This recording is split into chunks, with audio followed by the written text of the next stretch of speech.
What's going on, guys? Sam Adams here, and welcome to another episode of The Drop. And this week is a very big week because we have Destiny 2 coming out, which pretty much eclipses everything else on the release radar. But there are other games coming out to make for a pretty substantial episode of The Drop. So without further ado, let's go ahead and jump into it.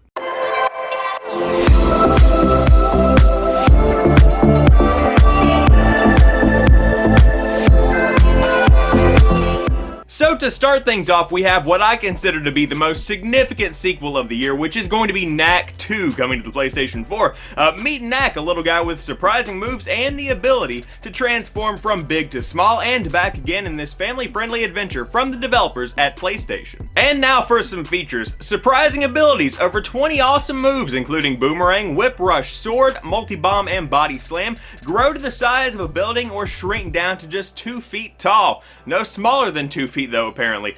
Jump in a tank or robot and control it or just destroy them, collect relics to power up, and smash your way through hordes of enemies. They also want to make it known that this game is going to be very family friendly. There is seamless co-op so you can play whenever you want, accessible gameplay for kids and challenging gameplay for adults, pick up and play or sit down for a Knack marathon so you don't have to play it for a specific amount of time to get a good experience. If it's 10 minutes, 2 hours, whatever it may be. Save the world from a villain who's reviving ancient weapons and enormous titans, vibrantly colored with stunning graphics, and it has puzzles for varying skill levels. So of course I'm kidding about this being the biggest sequel of the year. This is a game that I never actually thought would happen. Knack came out at the beginning of the PlayStation 4's life cycle, and although it was an okay game, the only reason it got real media coverage was because it did come out with the launch of the PlayStation 4. Now with that being said, it's not necessarily going to be a bad game, neither was the original Knack. It's just something that is going to cater to a specific group of people. So if you were a fan of the original Knack, then Knack 2 is coming to the PlayStation 4 this week. If you've never seen Knack or Knack 2 gameplay, I would definitely recommend looking some of it up before you bought it, but this is certainly an interesting release because, again, I never thought that it would happen, and it is coming out on the PlayStation 4 this week. Next up, we have Morfight coming to the PlayStation 4, the Xbox One, and the Nintendo Switch. Morfight is an atmospheric exploration sci-fi shooter with platforming elements. What a description. Lovingly inspired by classics like Metroid Prime, Ratchet & Clank, and Turok. Your goal is to explore the galaxy, research plants and animals, battle hostile enemies, and unravel a mystery surrounding a rare material called Morfight. Morfight is set to be a deep and enriching single-player experience with both a story-driven plot as well as open-ended, player-driven exploration and discovery. The player takes the role of Mira Kale, I believe that I said that correctly, a young woman residing on a space station and workshop under the care of her surrogate father, Mr. Mason. What starts as a simple exploratory mission to gather supplies and support their shop rapidly turns into a journey revealing Mira's unknown past and her relationship to a rare, coveted, and nearly extinct material called Morphite. In order to unlock and understand the mysteries of her past, Mira must travel to undiscovered planets, roam the uncharted sectors of space, and confront exotic creatures and locales in search of this Morphite. Aside from the main storyline, the worlds of Morphite are completely randomly generated. Encounter various creature types, landscapes, caves, rivers, and more to explore. Explore space stations abandoned or infested with alien life. Okay, so the vibe of Morfight is something I want to talk about. It very much so sounds like a No Man's Sky kind of experience, but it has not been built up to the level of expectation that No Man's Sky had whenever it was released, so people are going to be less disappointed by Morfight than No Man's Sky. And I say that because, I mean, how can you top the disappointment of No Man's Sky? Now don't get me wrong, this could be a very good game. It also came out earlier in the year on Android and iOS if you wanted to check it out there. But as for this week, the game is coming out on the PlayStation 4, the Xbox One, and the Nintendo Switch if you were interested. Next up, Destiny 2 is coming out on the PlayStation 4 and the Xbox One with a PC release coming at a later date. But in Destiny 2, the last safe city on Earth has fallen and lays in ruins, occupied by a powerful new enemy and his elite army, the Red Legion. Every player creates their own character called a Guardian, humanity's chosen protectors. As a Guardian in Destiny 2, players must master new abilities and weapons to reunite the city's forces and stand together and fight back to reclaim their home. Players will answer this call, embarking on a fresh story filled with new destinations around our solar system to explore and an expansive amount of activities to discover. There is something for almost every type of gamer in Destiny 2, including gameplay for solo, cooperative, and competitive players set within a vast, evolving, and exciting universe. I have had a couple of experiences with Destiny 2 so far. I played on the PlayStation 4 during the open beta there, and then I played again on the PC a couple of days ago whenever there was an open beta on that platform, and for me, the PC beta is leaps and bounds better than the PlayStation 4 version of the game, because it does run in 60 frames per second, plus, depending on what kind of graphics card and system you're working with, it seems like the mouse and keyboard work better for me than the controller. However, this kind of varies from person to person. Now, if you are playing on console, the game is locked at 30 frames per second, if that matters to you, but at its core, both versions of the game are the same game. It's the same kind of experience, so no matter where you play, you are going to be getting a fantastic version of Destiny. Now, what I will say is that during my time in the Destiny 2 beta, there was nothing that was really standing out to me as something that is going to absolutely blow the minds of new players. Now, there is a substantially more in-depth story included within Destiny 2, which is a big complaint that people had from the original Destiny because there was little to no story whatsoever. So that has been remedied a little bit, but of the story that I saw, it didn't really drag me in. There was nothing unique about it. It just kind of is a story because people asked for a story. Additionally, the strike missions are still strike missions. The competitive multiplayer still feels like the competitive multiplayer of Destiny.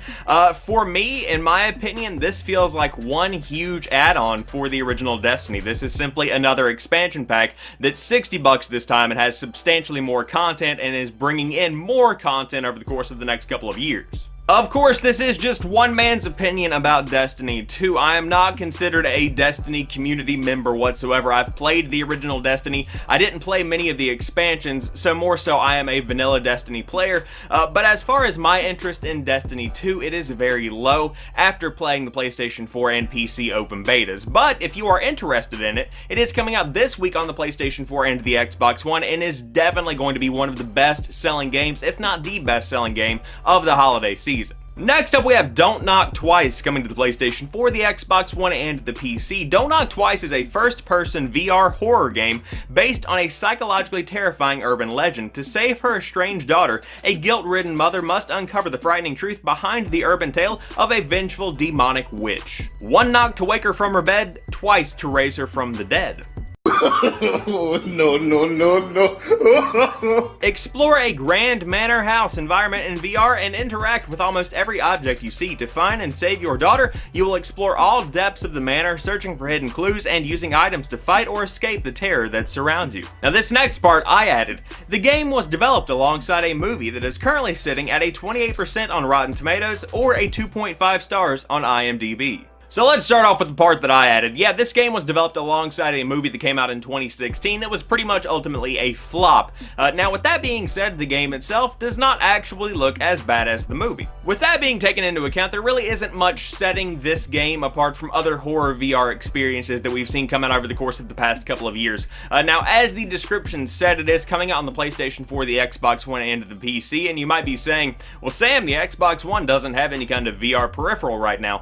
Yes, this is true. It is just kind of coming out and you are able to play it in the same way that you can play something like Resident Evil 7. So if you are a VR player looking for another jump scare-esque horror game, then Don't Knock Twice is coming out on the PlayStation 4 and the PC. And if you are a guy that's looking for a horror game, it's also coming out on the Xbox One without VR capability. Next up, Monster Hunter Stories is coming out on the Nintendo 3DS. When a monster strikes, the fearful hide, but the brave, they ride. Venture into Monster's Nest, collect eggs, and hatch a wide array of species with unlikely powerful skills. Form teams, battle alongside them, this sounds like Pokemon. Crush opponents with combo attacks, and ride into the sunset, a champion. Need more muscle? Then mix and match genes to create monsters with more abilities. That sounds like Spore. When a monster infected by the Black Blight attacks a remote village of riders, tragedy will thrust you into an exciting yet dangerous world where you must bond with monsters on your adventure. As the story snakes along, you'll encounter a wealth of side quests and hours of challenging turn-based battles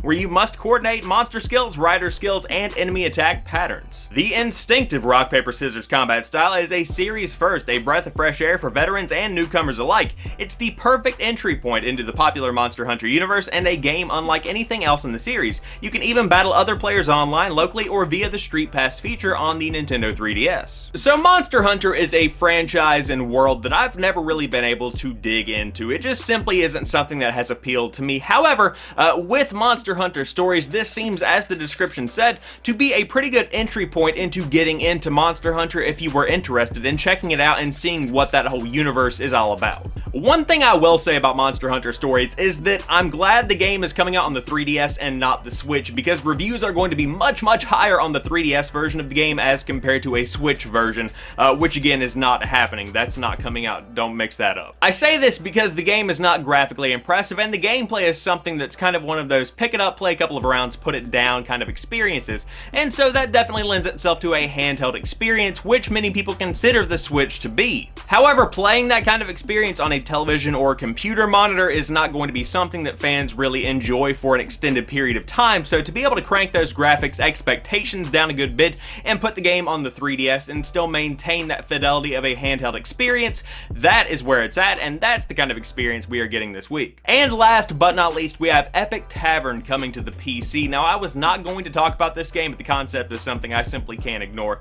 Build a legendary tavern to attract heroes from every corner of Bayor. By bringing together courageous parties and sending them off on dangerous and oftentimes crazy adventures, every decision you make will alter theirs and your own destiny in Epic Tavern. Essentially, this game is a management simulator where you are a tavern owner in a world similar to that of Skyrim, so you have to make sure that customers are satisfied while also sending them out on missions and then bringing in new heroes and then sending them out on missions, all the while making money for your tavern and pretty much balancing a lot of different things, and it sounds like it's very cool. Now, as far as gameplay goes, this is not an action-packed game, but as far as a management-style simulator kind of thing goes, this is a very interesting and unique concept, and I applaud the developers of Epic Tavern for doing that in a genre that is oftentimes overlooked because it is considered by so many to be so boring. So if you are interested in Epic Tavern, I would definitely recommend giving it a look this week if you are a player on the PC. Wrapping things up with a couple of honorable mentions, LEGO Worlds is coming to the Nintendo Switch. BF1 in the Name of the Tsar, which is a DLC expansion,